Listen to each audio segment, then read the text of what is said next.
Hola, buenas. Soy Sebastián Chávez, soy internista del J. Aguirre y hoy día me quiero hacerle una cápsula, lo que podríamos llamar el principal asesino en Chile. Mata más de 28.000 chilenos al año y es la principal causa de muerte. Nada más ni nada menos que las dislipidemias. Entonces la idea es que esto vamos a tratar de transformar este tema un poco árido en una forma esquemática para que ustedes puedan evitar los asesinatos masivos durante el próximo año. Entonces vamos a ir dando algunos tips y en base a escenarios clínicos. Los tres escenarios clínicos que vamos a ver va a ser la prevención primaria, la prevención secundaria y alguna urgencia. ¿Ya? Ahora ustedes dirán, le puse color esto de el principal asesino, ¿cierto?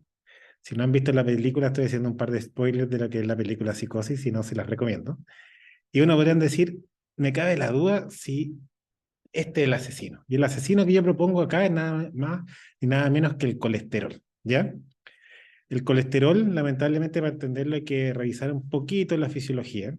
Y vamos viendo que se adquiere a través del tracto gastrointestinal, llega a través de los kilomicrones que se transportan al hígado y el hígado produce estas bolas, por así decirlo, bolsas de colesterol y triglicéridos en diferentes proporciones. Y esto es para que puedan ir a dejar el colesterol, que es muy importante para muchas funciones biológicas, a todo el cuerpo, le ponen unas proteínas que son como marcadores. ¿Y cómo van interaccionando estas pelotas, estas bolsas de colesterol y triglicéridos pasándose uno a otro?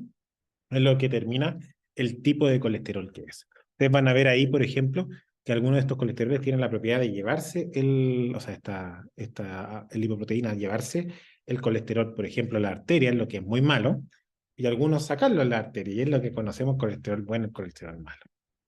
En general, esta es la tabla importante que tienen que manejar. Nosotros tenemos los kilomicrones, VLDL y LDL, LDL, que tienen que ver con la densidad, HDL y una que vamos a hablar un poquito al final, que es muy específica, que es la LPA. Y aquí hay tres datos importantes. Uno es de que las proteínas, las lipoproteínas que hacen mal son aquellas que son pequeñas, menos de 60 nanómetros, con alto contenido de colesterol, que pueden llevar, y como son pequeñas, con alto contenido de colesterol, pueden atravesar el vaso sanguíneo y depositarse subendotelial. Y ahí se empiezan a acumular y empiezan a activar la inflamación. Y estas proteínas suelen ser, como dijimos, pequeñas, altas en colesterol y tienen la ApoB. Por lo tanto, si nosotros vemos cuáles son las más pequeñas, que tienen más colesterol y que tienen ApoB y pueden, por lo tanto, llevar al vaso sanguíneo, son el IDL y la LDL. La LDL es la más importante en cuanto a importancia numérica y por lo tanto es la principal que va a ser responsable de la llevada de colesterol hacia la arteria. Por lo tanto, vamos a decir que la lipoproteína aterogénica son aquellas que son pequeñas, tienen ApoB y tienen alto colesterol. Hay una que se describe un poco más, que es 90% hereditaria. Y en esto, en algunas situaciones, puede significar parecer a lo que es una hipercolesterolemia familiar, ¿ya? Pero vamos a dejarla para situaciones muy específicas. Pero en general, para salvar el día, hay que saber que LDL es la que genera más aterosclerosis. Ahora ustedes no han visto la película alguna y otros han dicho ya, me puedo comprar o no me puedo comprar esto LDL, pero ponerle tanto color que es el principal asesino, puedo decir quizás esto es evidencia azarosa, ¿cierto? O efectivamente creo que es culpable. Y la verdad es que esta es una cápsula, pero la evidencia que existe de la relación de niveles de LDL y riesgo cardiovascular y la aparición de los que se llaman los MACE, los eventos cardiovasculares mayores, es bastante contundente. Obviamente, la causalidad es de las cosas más difíciles de probar, pero existe evidencia a nivel fisiológico, modelos murinos, epidemiológicos y ya ensayos clínicos controlados y finalmente metaanálisis que han sido consistentes. Por lo tanto, podemos decir con propiedad que el LDL es un factor de riesgo cardiovascular y que es prácticamente lineal. Tanto así de que esto es una tabla que muestra el riesgo absoluto de padecer estos eventos cardiovasculares y en el eje Y pueden ver que tiene la concentración de colesterol, suponiendo que nosotros le vamos a dar un tratamiento y el porcentaje de reducción esperado.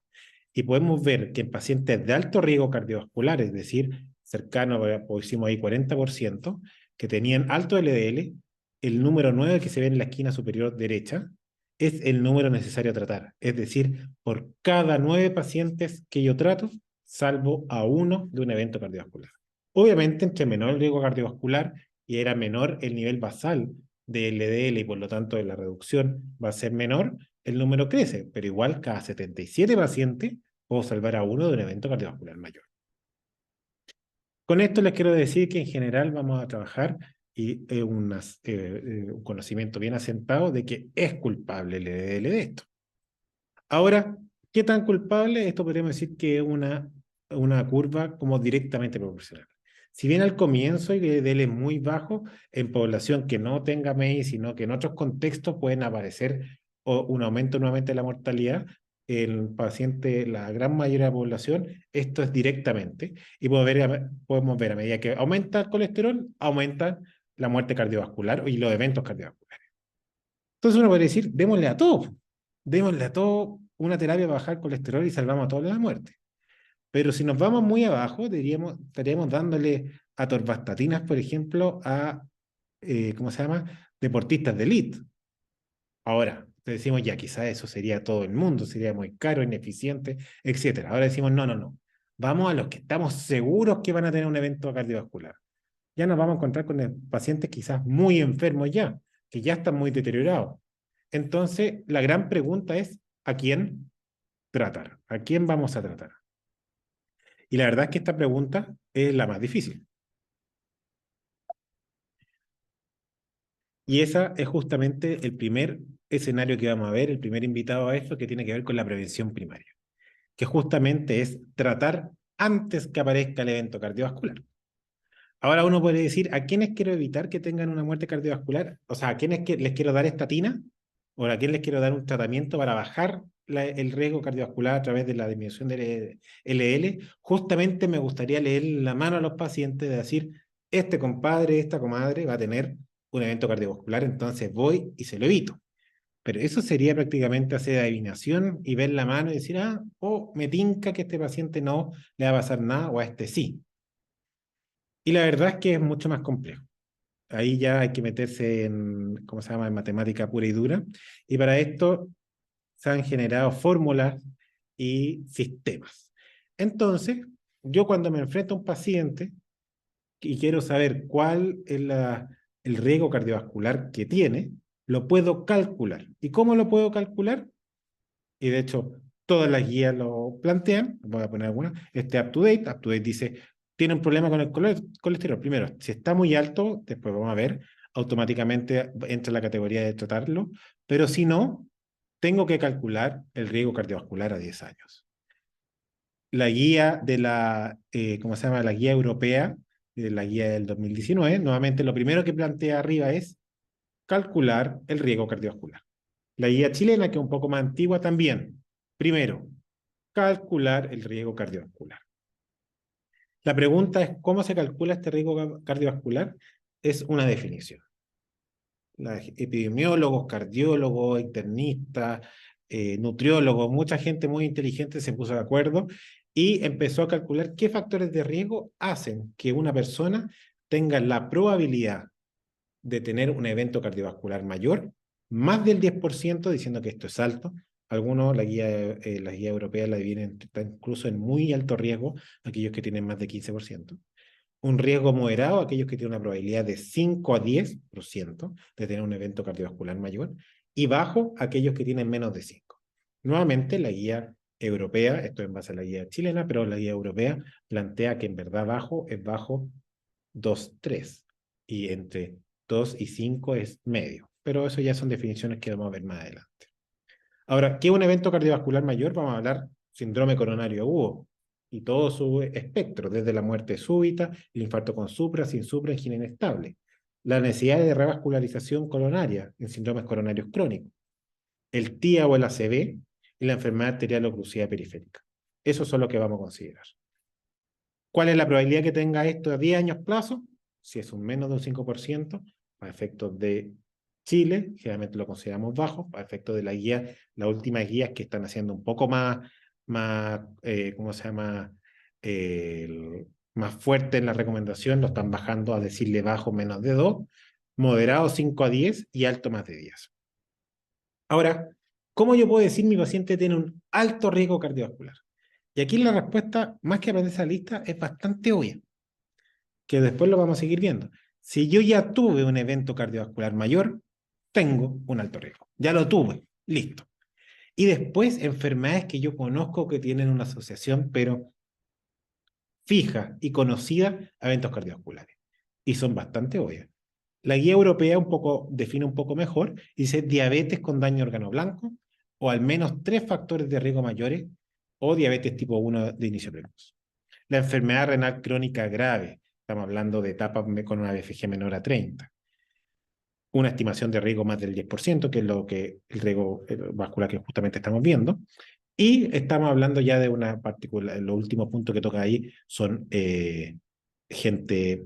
pacientes con ¿cómo se llama? Dislipidemias familiares, que ya es otro tema. Alto riesgo, que sigue siendo más de 10, son aquellos sujetos que tienen factores de riesgo aislados, y ahí está el LDL ya sobre 190, empieza a ser preocupante. Y el dislipidemia familiares sin otro evento, o sea, sin otro factor de riesgo mayor. Y nuevamente aquí toca la diabetes sin daño de órgano blanco, o una diabetes de duración de más de 10 años u otro factor adicional. La enfermedad renal crónica entre 30 y 60, o sea, ¿cómo se llama? 3B y 3A. Y la definición sobre 5-10 que yo les dije, que la guía europea es un poco más exigente. La guía chilena dice lo mismo, básicamente. Dice, ¿quiénes vamos a definir como alto riesgo? Ojo, antes de andar calculando el riesgo, según una fórmula, tuvo una ACV, tuvo un infarto, tuvo un evento cardiovascular mayor, es alto riesgo. Acá lo simplifican. ¿Tiene diabetes? Alto riesgo. ¿Tiene enfermedad renal crónica 3B a 5, 45 menos? Al tiro. Hipertensión arterial refractaria y nuevamente el LDL muy alto, que ya le confiere un riesgo por sí solo. Ahora imagínense que mi paciente no es diabético no es diabético, y yo tengo, pero mira, mi paciente fuma, tiene la presión un poco alta, pero anda con un fármaco, es obeso central, tiene insulinoresistencia. ¿Cómo le calculo el riesgo? Ahí vienen las tablas de cálculo. Y nosotros en Chile hicieron un trabajo precioso el 2009, hicieron una escala chilena, validada en población chilena, para calcular el riesgo cardiovascular. Esta tabla toma algunas variables, como el LDL o el colesterol total, toma si es fumador, no fumador, la presión arterial y sistólica, y si es hombre o mujer, y según eso establece el riesgo de que tenga un evento cardiovascular mayor. Y con eso yo puedo calcularlo, está disponible en internet. Ustedes pueden decir, mi paciente tiene un riesgo bajo, moderado o alto, si es que lo calculo más de 10. Pueden ver acá ahí, por ejemplo, un hombre fumador con una presión sistólica de 130 a 139, con un LDL, un colesterol total de, aquí no veo bien, pero de 200, ya está en una categoría de alto riesgo. La guía europea, y por eso que se actualizó hace poco, hizo un sistema un poco más exacto, porque le suma el valor de HDL, le suma el valor de LDL, no el colesterol total, y de hecho va, ¿cómo se llama?, un poco más específico en cuanto, por ejemplo, las edades de los pacientes. Y en este caso divide en los cuatro grupos de riesgo que nosotros habíamos hablado, y además hace escalas diferentes dependiendo de el riesgo poblacional basal que tiene. En Chile, el riesgo poblacional, la tasa, es de 158 eventos cardiovasculares cada 100.000 habitantes, ¿ya? 154, perdón. Y eso lo confiere que si nosotros quisiéramos ocupar la del europeo, tendríamos que usar la población de alto riesgo para hacer el cálculo, para ver si mi paciente tiene alto, bajo, muy bajo o muy alto o moderado riesgo, ¿ya? Pero tenemos el chileno, así que ojo con eso. Entonces, en general, todas las guías, incluso la europea, la chilena, up to date, la guía americana, son consistentes en definir el alto riesgo. Y es obvio, son pacientes que tienen enfermedades categóricas, o con la tabla de nosotros le calculamos más de 10%. Pero ustedes verán que las tablas son con algunos factores y quedan muchos factores fuera. La obesidad, la inactividad física, el estrés, tener FA, eventos psiquiátricos mayores, enfermedades crónicas, inflamatorios como la artritis reumatoide, el VIH, por ejemplo, y todos esos elementos no están catalogados, el SAOS, por ejemplo, no están catalogados ahí. Y es por eso de que quizá el grupo de pacientes más difícil de catalogar son el moderado y el bajo. ¿Y cómo lo hacemos nosotros? Primero, nos metemos a nuestra tabla de Framingham en población chilena. Y me da moderado o me da bajo. Pero si me da moderado o bajo, ojo, que yo puedo explotar mi análisis con el paciente para ver si merece ser cambiado de bajo a moderado, en verdad no, es moderado más bien y pasa a bajo. Por ejemplo, existen algunas evaluaciones no invasivas de aterosclerosis, como es el TAC coronario, y ver si las coronarias ya están con calcio. Por otro lado, existe la ecografía para ver si hay placas de ateroma en las carótidas o en alguna otra arteria como la arteria femoral. O se puede hacer el índice tobillo-brazo y varios elementos que sobre el cálculo basal que hace la escala de Framingham chilena o cualquier otra que toma LDL, HDL, edad, si es fumador o no, si es hombre, presión sistólica arterial, dentro de todo pocas variables, la puede ir enriqueciendo con más. El score, por ejemplo, el TAC coronario te da un score que si tú tienes un paciente que fue catalogado inicialmente en bajo riesgo, pero tú sabes que tiene SAOS, tiene un VIH de larga data, es un paciente inflamatorio crónico, le notaste algún otro elemento clínico, un signo de Frank o algo que te llama la atención, y uno le hiciera un TAC coronario, o tiene angina de esfuerzo leve, que uno le hace un TAC coronario y tiene un score sobre 100, ese paciente, a pesar de que la norma, la guía, dio bajo, yo lo puedo subir a moderado. Y así, los pacientes que están en moderado o en bajo riesgo según la tabla chilena, los mismos autores recomiendan, ojo, ¿tiene un familiar en primer grado con un evento cardiovascular mayor o una muerte prematura antes de los 55-65 años? Por ejemplo, el papá falleció a los 50 de un infarto, el hermano falleció a tal edad o a los 60, o sea, perdón, a los 40 de un accidente cerebrovascular. O, ojo, mi paciente tiene un síndrome metabólico que no alcanza a ser diabetes, que no alcanza a ser hipertensión quizá refractaria y, ojo, este paciente tiene un síndrome metabólico, si queda en bajo, ¡pah!, lo subo. Si está en moderado, lo subo a alto. Entonces, finalmente, la evaluación de riesgo cardiovascular es compleja y hay que usar mano a todo. Tenemos una gran oportunidad en Chile que tenemos guías hechas y validadas en nuestra población, pero toma pocos factores y sabemos que los factores de riesgo cardiovascular son muchos. Entonces, la idea es enriquecerlo y esto se puede usar test no invasivos. Existe la utilización de la PCR ultrasensible, test no invasivos como el estudio de carótida, índice tobillo vaso, elementos clínicos, factores de riesgo extra como son la enfermedad reumatológica, todo eso lo tratamos de meter en un saco. Podemos complementar con otras escalas que estén validadas en nuestra población. Ahora, una vez que yo ya dije, tomando todo en consideración que mi paciente tiene un riesgo bajo, moderado o alto, fácil, voy a la tabla y la tabla me dice, tengo un riesgo, no sé si es mi cursor, pero si no, tengo un riesgo bajo, generalmente no voy a tratar. Siempre voy a recomendar una vida saludable, pero no lo voy a andar tratando con estatina. Si ustedes se fijan, la que dice tratar son LDL sobre 190, que eso es como el criterio de entrada para hacer al tiro alto riesgo, ¿se acuerdan? Entonces, ojo, estamos hablando de que es un paciente que generalmente no tratamos. Muy alto riesgo, en general, los tratamos a todos, porque aquí a quienes podríamos eventualmente no seguir, aquellos que están con LDL en meta, que estamos hablando de 55 menos, o sea, muy exigentes. Dicho eso, en general, bajo riesgo, estilo de vida siempre es saludable recomendarlo, y generalmente no tratamos y seguimos. Paciente alto riesgo, tratamos.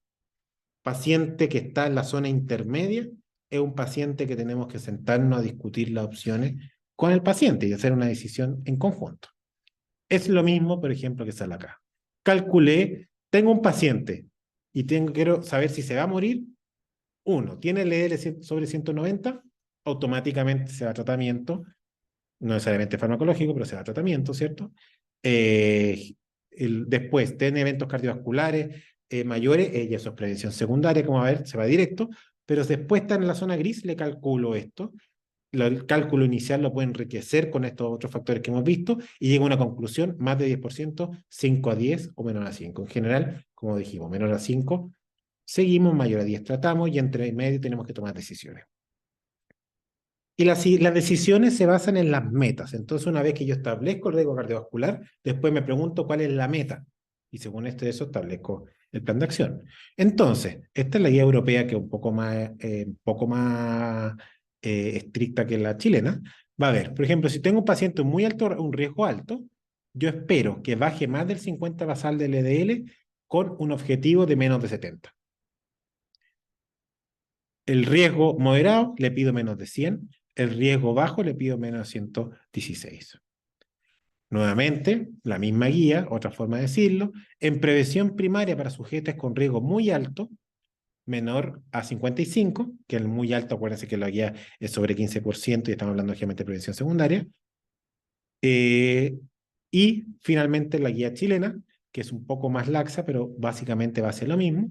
El paciente le dije, tiene bajo riesgo, aquí son más laxos, le pido un LDL menor a 130, riesgo moderado, un LDL menor a 100, riesgo alto, le pido un LDL menor a 50 o una reducción más del 50%. Ojo que acá la guía europea, o sea, la guía europea hay una cápite que es alto riesgo que le pide menor a 55. Entonces van viendo que en general, entre más el riesgo, más bajo el LDL le pido.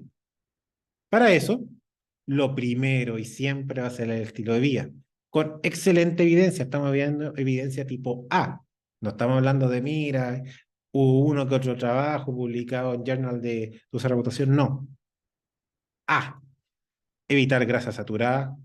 Sí, las grasas que evito, o sea, las grasas trans son aquellas grasas que son industriales, son venenos, porque no solamente aumentan el LDL, sino que aumentan o sea, los triglicéridos, más aterosclerosis pésima.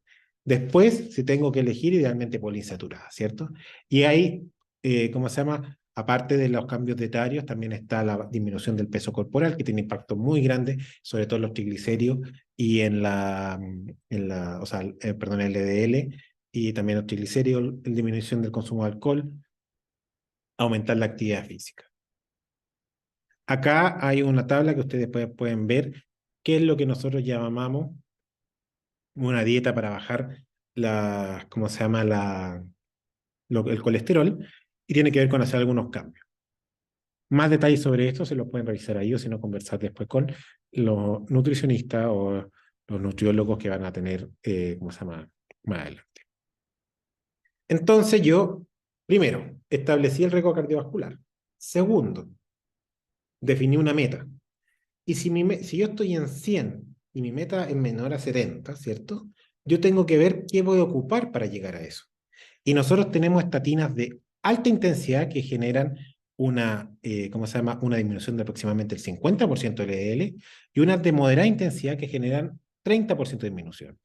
E incluso, dependiendo del riesgo, yo puedo ir sumando otros fármacos, como el cetemide, que es el principal que vamos a conversar, que puede llegar hasta una 65% de reducción. Entonces yo, en base al objetivo, a mi LDL basal y mi objetivo, yo puedo determinar con esta fórmula qué tipo de estatinas puedo usar en prevención primaria. ¿Cuáles son estas? Reducción alta, la torvastatina de 40-80. Es la clásica de todos los consultorios, todos los lugares, la rosuvastatina. Después está la reducción moderada y reducción baja.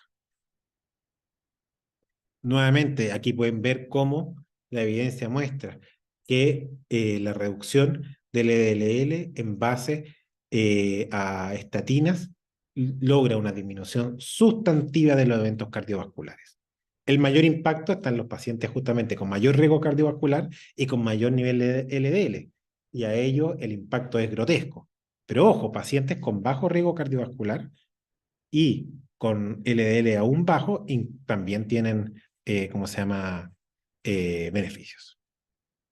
Entonces, el tratamiento farmacoterapia es bastante sencillo. Yo una vez que determiné mi riesgo cardiovascular, hablé con mi paciente según la categoría que voy a hacer, definí una meta, veo qué tan lejos está la meta, parto tratamiento y las señoras de esto son las estatinas. Y yo parto con estatina, alta potencia, intensidad o moderada, dependiendo cuánto me falte para llegar, y doy un plazo que vamos a ver más adelante, que generalmente son 6 semanas, y según eso yo determino si llegué a la meta y si no, una segunda, siempre con, ¿cómo se llama? Estamos hablando siempre con cambiar el estilo de vida, añadir ese temilla.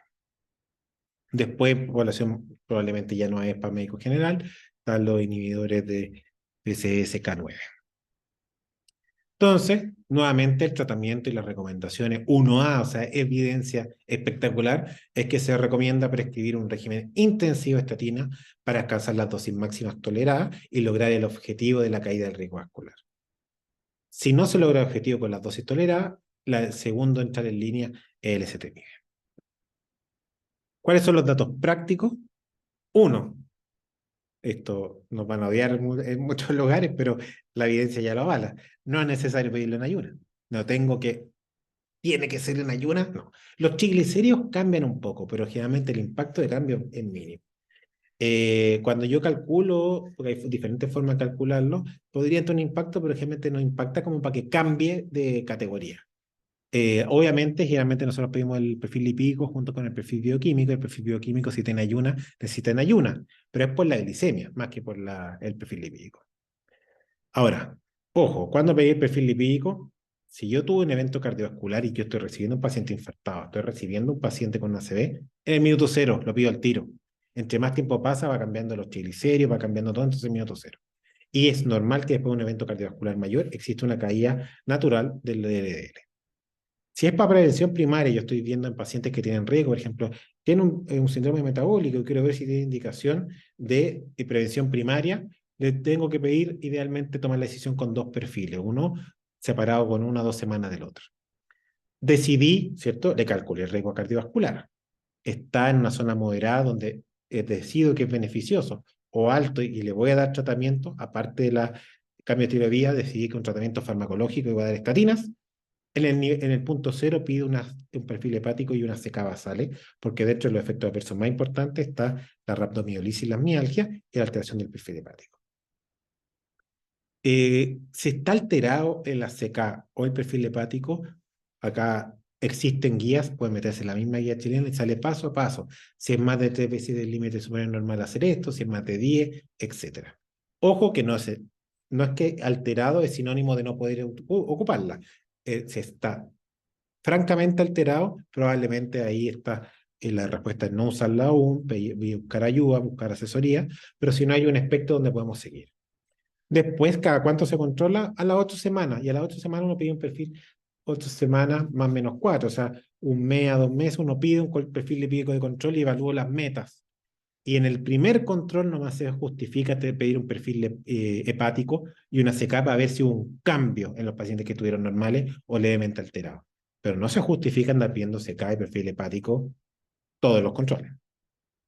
A mano derecha ustedes pueden ver, ojo, que el riesgo de miopatía, interacción existe en la estatina y hay alguno importante.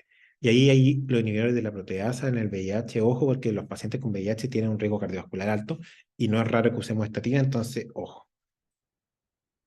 Perdón, y los fibratos. Acuérdense que la combinación fibrato-mestatina aumenta la miopatía, particularmente en el gen fibrosilo. El fenofibrato es el que menos tiene, si es que hay que usarlo. Y aquí está la misma guía que yo les digo que pueden ver. ¿Qué pasa si hay mayor o menor a 4? Lo pueden revisar ustedes. Ahora, lo mismo. La misma guía, esta otra guía que muestra lo mismo. ¿Qué pasa con el perfil hepático si está alterado? El ABC de cómo hacerlo. Algunos datos prácticos, existen muchas poblaciones especiales, ¿cierto? Los diabéticos, los que tienen un síndrome metabólico, los enfermos renales crónicos, pero existen dos poblaciones que históricamente han sido subrepresentadas en los trabajos. Uno, los adultos mayores sobre 75 años, menos del 8% de los grandes estudios. Y los cardiólogos tienen estudios grandes, entonces es de muchos pacientes un porcentaje muy pequeño. Y lo otro, lamentablemente, son las mujeres. ¿Ya? Y en ese sentido, son dos poblaciones que hay que tener un poco más de cuidado por la evidencia que no, generalmente sí es extrapolable, pero hay unas particularidades. En los adultos mayores, sobre 75 años, es bien claro esto de que entre más enfermedad cardiovascular demostrada tenga, el beneficio sí o sí está, pero en los pacientes como prevención primaria que efectivamente tienen un riesgo bajo o moderado, tirado para abajo, el beneficio no es tan claro. Entonces hay que discutirlo y probablemente la evaluación de la funcionalidad del adulto mayor, una visión geriátrica integral, va a tener mucho que aportar. Por otro lado, las mujeres en edad fértil suelen tener la protección estrogénica, pero pueden tener otras enfermedades que aumentan el riesgo cardiovascular, enfermedades autoinmunes, infecciones como el VIH, ¿cierto? O alguna condición crónica o particular previa, como puede ser una condición familiar, obesidad, síndrome metabólica, que la haga susceptible de decir, quizás a esta paciente le tengo que dar estatina. Pero ojo, paciente que tiene, ¿cómo se llama?, que pretenda o tiene opción o desea gestación, no se deben usar, ¿ya? Y tampoco en la lactancia. Por lo tanto, ahí tenemos que usar otras alternativas como son los quelantes de ácidos biliares. Como resumen, en prevención primaria, conozca a sus pacientes. Hay que hacer una buena anamnesis y examen físico. Hay que buscar la enfermedad arterial oclusiva periférica, porque si la tiene al tiro alto riesgo. Hay que buscar el ángor crónico, porque si lo tiene eventualmente al tiro alto riesgo. Hay que buscar el síndrome metabólico, la acantosis nigricans, ¿cómo se llama?, los acrocordones, etcétera. Una vez que evaluamos a nuestro paciente y nos hacemos la pregunta si es que eres de los pacientes que podemos evitar una muerte, que podemos evitar un evento cardiovascular mayor, ocupemos las tablas disponibles y definamos y calculemos el riesgo cardiovascular. Ese número, con esos pocos datos, yo lo alimento con todo lo otro que rescaté la anamnesis y el examen físico. A esto le sumo un perfil lipídico. Y con eso tengo el panorama más o menos completo. Sobre 190 probablemente se vaya el tratamiento al tiro. Si no, tengo que ir definiendo y voy a definir una meta. Y qué tan lejos está el LDL de la meta hace que siempre tome, ¿cómo se llama?, prevención, o sea, cambio el estilo de vida, y dependiendo de lo que necesite, qué tipo de potencia estatina tenga. Ojo con la RAM y el ezetimibe, el único fármaco extra que vamos a nombrar. Y el seguimiento que vimos. Ahora pasa, y es la situación sencilla, de que tengo un paciente que ya está acá. Llegó con un infarto, nadie le dio estatina antes y no previnimos esto, ¿cierto? Y el asesino mató, fue uno de los 28.000 chilenos. Es el segundo escenario, prevención secundaria. Y aquí es fácil, no hay que cuestionárselo. El paciente tuvo un evento, tiene que quedar con manejo farmacológico. Esa es que la definición.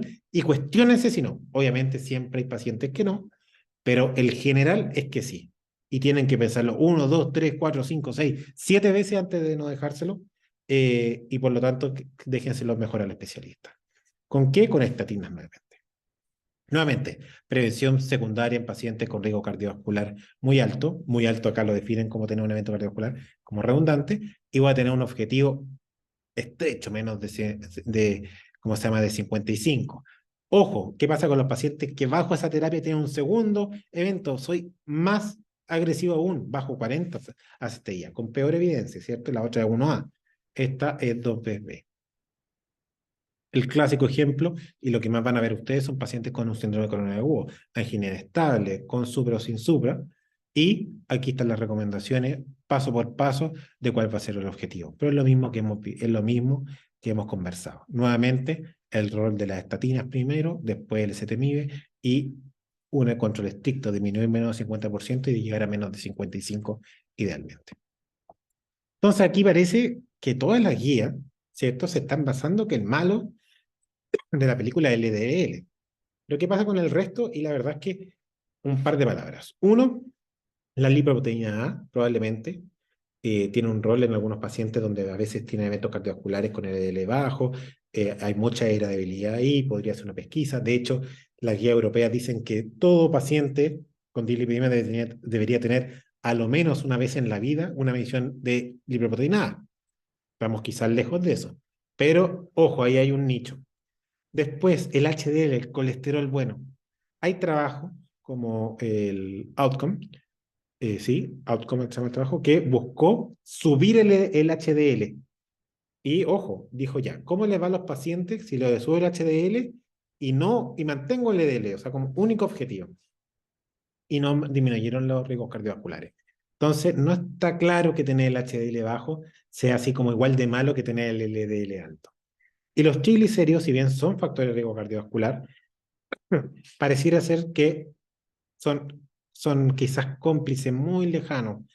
¿En qué sentido? De que bajar los triglicéridos sí impactan los riesgos cardiovasculares, pero siempre se traduce en una disminución del LDL. Entonces, o de la ApoB, que son todos los colesterol no HDL. Todo el colesterol no HDL, ¿se acuerdan que ApoB? La disminución de la ApoB es un impacto en mortalidad. Entonces, estos están tan claros que sean tan malos como el LDL, la verdad es que actualmente no. Pero vamos a llegar a quizás el bonus que es la urgencia. Y tiene que ver con los triglicéridos, pero los triglicéridos no a través del riesgo cardiovascular, aquí a través de la pancreatitis.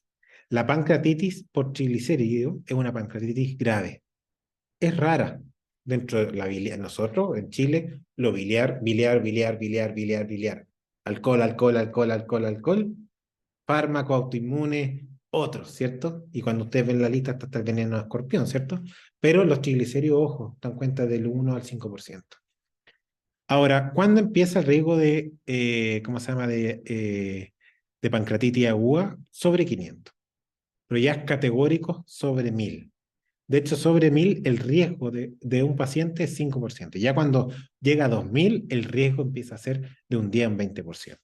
Eso hace que los pacientes, perdón, a veces tengan unos triglicéridos sobre 1000, sobre 2000 sobre todo, y los hospitalicemos a veces o los tengamos en un ambiente protegido para bajarle los triglicéridos rápido a un nivel de seguridad, a menos de 1000. Idealmente a menos 500, ¿cierto? ¿Cuáles son los manejos prácticos para este escenario que yo llamé de urgencia? Se maneja obviamente la pancreatitis como cualquier pancreatitis que existe, ¿cierto? Pero para el manejo de los triglicéridos, el ayuno sirve. Los triglicéridos, si ¿cómo se llama? Yo mantengo un ayuno prolongado y obviamente después cuando empiezo a comer una dieta baja en grasa, eso va a ayudar a disminuir. Por otro lado, si la tolerancia oral nos da, el uso de fibrato. Y un elemento que es muy útil es el uso de la VIC de insulina. Ojo que estos pacientes requieren la VIC de insulina, pero como no tienen hiperglicemia, necesitan además aporte de glucosa. Entonces es un paciente complejo metabólicamente y esto hace que requiera un intermedio, al menos.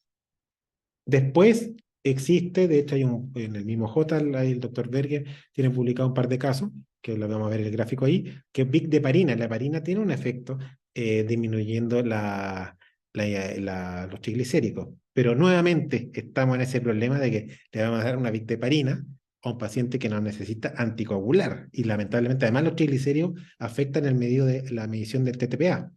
Entonces es complejo y son dosis estándar, pero ahí lo pueden encontrar en la literatura. Y como última instancia, ya en pacientes muy graves, yo nunca lo he visto, la plasmaféresis para sacar del plasma los triglicéridos. Como ven en la imagen anterior, que está como leche condensada que se describe, que es pura triglicérido, es sacar todo esto de una para evitar las complicaciones. A mano derecha un gráfico de 5 casos del J, donde pueden ver que con estas medidas, sobre todo la VIC de insulina, los fibratos de ayuno y en algunos pacientes la VIC de heparina, ya a los 3 días estaban en rango de seguridad la mayoría de los pacientes, o sea, todos los pacientes. Ahora, ¿qué hacemos con los triglicéridos crónicos? La guía también tiene respuesta y nuevamente, el LDL es el más malo, entonces según eso vamos determinando y la estatina baja los triglicéridos. Entonces, generalmente cuando tenemos pacientes que ya lograron su meta de LDL y aún tienen triglicéridos elevados, a veces definimos un segundo fármaco, como puede ser el fenofibrato, dado que el fenofibrato tiene menor, ¿cómo se llama? Tiene menor interacción con las estatinas para la generación de miopatía. Eso. Espero haberlos convencido de que las dislipidemias son importantes y de haberles dado un enfoque práctico para que puedan salvar a sus pacientes. Es fácil, está al alcance de la mano y se puede hacer en box en atención primaria. Chao, muchas gracias.